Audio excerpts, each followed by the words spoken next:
Écoutez, il faut commencer par dire que finalement, le résultat de cette élection n'est pas surprenant. Parce que les Sénégalais n'ont pas l'habitude de conduire un président de la République sortant à l'issue d'un premier mandat. Ça a été le cas d'ailleurs de tous les prédécesseurs de Macky Sall. La deuxième chose aussi qu'il faut dire, c'est que Macky Sall a pris le temps de bâtir sa victoire, de construire sa victoire. Je crois que tout au long du processus, il a créé les conditions pour que l'opposition ne soit pas préparée à aller à cette élection. D'abord, la première chose, c'est qu'il y a eu cette fameuse loi sur le parrainage qui lui a permis d'invalider un certain nombre de candidatures.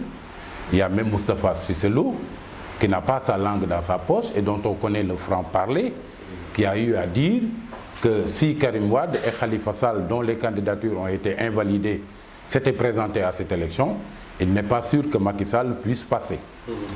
Il se trouve également que l'opposition a eu à faire preuve d'une débauche d'énergie, d'une débauche d'argent durant toute la période de collecte des parrainages. Il se trouve également que pour la première fois, des candidats à une élection présidentielle opposés aux candidats sortants n'ont été sûrs de la validité de leur candidature qu'à 14 jours du démarrage de la campagne électorale et à 35 jours du scrutin. Résultat des courses, ils n'ont pas eu à mobiliser peut-être les moyens financiers qui leur auraient permis d'aller à cette élection. Et puis la deuxième chose, ils n'ont pas eu également à mettre en place un dispositif qui leur permettrait d'avoir un maillage du territoire. Ce qui n'a jamais été le cas auparavant, parce que 2 ans avant, au moins, on savait qu'on allait être candidat, qu'on allait être investi par son parti.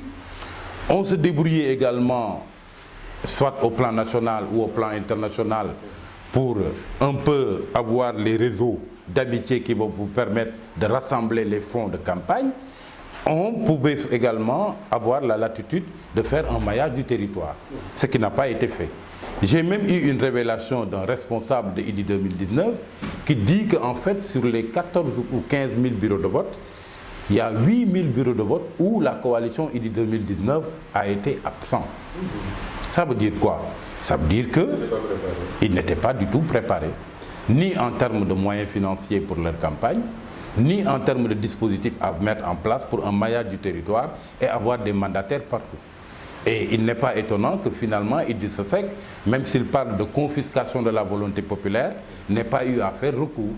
Parce que tout simplement, il se trouverait peut-être dans l'incapacité de prouver par des procès-verbaux qu'il y a eu une confiscation populaire.